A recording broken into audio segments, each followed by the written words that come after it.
Welcome to social tech Telugu channel. మనం ఈరోజు ఈ వీడియోలో కళ్ళు మన ఆరోగ్యానికి హానికరమా లాభా అన్న విషయాలు అయితే తెలుసుకుందాం. సో దానికంటే ముందు నీరా అండ్ కళ్ళుకైతే మధ్య తేడాలు తెలుసుకోవాల్సి ఉంటుంది. సో నీరా అనేది సహజ సిద్ధంగా తాడి చెట్టు నుంచి వచ్చిన ద్రవం అన్నమాట. ఇది రుచికరంగా అండ్ తీపిగా అయితే ఉంటుంది అండ్ వాసన కూడా ఆహ్లాదకరంగా ఉంటుంది. సో వీటిలో నీరాలు అయితే ఆల్కహాల్ శాతం అయితే ఉండదు. ఇది 12 గంటల కన్నా ముందు సేకరించిన పానీయంగా చెప్పవచ్చు. సో 12 గంటలు గడిచిన తర్వాత లేదా ఈస్ట్ వల్ల ఏర్పడినదే ఈ కళ్ళు. ఈ కళ్ళు అనేది రుచికి పులుపు అండ్ ఘాటుగా ఉంటుంది అండ్ రంగు వచ్చేసి మసక తెలుపు రంగులో ఉంటుంది అండ్ ఆల్కహాల్ శాతం కూడా 4 నుంచి 8% అయితే ఉంటుంది.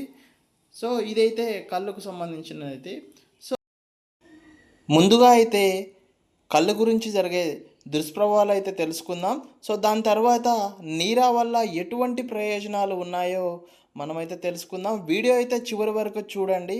సో అయితే కళ్ళు వల్ల జరిగే నష్టాల గురించి అయితే చెప్పడం జరిగింది. సో దీని గురించి అయితే రీసెర్చ్ అయితే జరుగుతూ ఉంది, ఇంకా తెలియాల్సి ఉంది. సో డాక్టర్లు చెప్పే నష్టాలు అయితే ఇలా ఉన్నాయి. ఒకటి, వీటిలో ఆల్కహాల్ ఉండడం వల్ల మెదడుపై అండ్ శరీరంపై ప్రభావితం చేస్తుంది. ముఖ్యంగా మెదడు పనితీరునైతే దెబ్బతీస్తుందని చెప్తున్నారు. సో అలానే కాలేయం కూడా దెబ్బతినే ప్రమాదం కూడా ఉండింది. సో ఇది కళ్ళులో ఆల్కహాల్ శాతం ఉండగా క్రమం తప్పకుండా తాగడం వల్ల ఇది ఒక వ్యసనం అండ్ అలవాటుగా అయితే మారడం జరుగుతుందని చెప్తున్నారు. అలానే ఈ నీర తాగడం వల్ల అయితే ఎటువంటి ప్రయోజనాలు ఉన్నాయనేది సో ఇదైతే అందరూ అంగీకరించే సత్యం. ఒకటి, ఈ నీరా వల్ల ఏంటి అంటే సహజ శక్తి పానీయంగా అయితే పనిచేస్తుంది. ఇది సహజ చక్కెరలు కలిగి ఉండడం వల్ల శక్తి అయితే త్వరగా ఉత్పన్నమవుతుంది.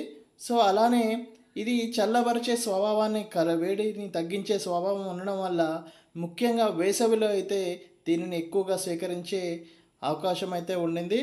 అలానే ఇది జీర్ణక్రియకి సహకరించే ఎంజైమ్స్ని ఉత్పత్తి చేయడం వల్ల జీర్ణక్రియ అయితే మెరుగుపడుతుందని తెలుస్తుంది.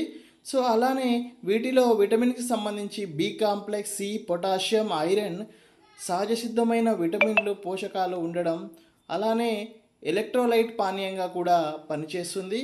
సో అందుకే వేసవిలో కళ్ళు లేదా నీరాకైతే అధిక డిమాండ్ అయితే ఉండడం జరిగింది.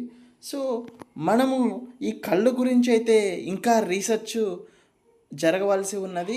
సో వీటిపై వచ్చే సహసిద్ధమైన లాభాలు మాత్రం అందరూ అంగీకరించినప్పటికీ దుష్ప్రభావాలు మాత్రం దాంట్లో అయితే తారతమ్యం అయితే ఉండడం జరిగింది. సో ఈ దుష్ప్రభావాలపై సరైన రీసెర్చ్ అయితే జరగవలసి ఉంటుంది. బట్ నా సజెషన్ ఏంటంటే సో నీరా అంటే ఈ కళ్ళు సేకరించిన 12 గంటల్లోపు ఉన్నటువంటి ఈ పానీయాన్ని తాగడం అనేది శ్రేయస్కరం. ముఖ్యంగా పిల్లలకైతే నీరానైతే ఖచ్చితంగా ఇవ్వవలసి ఉంటుంది.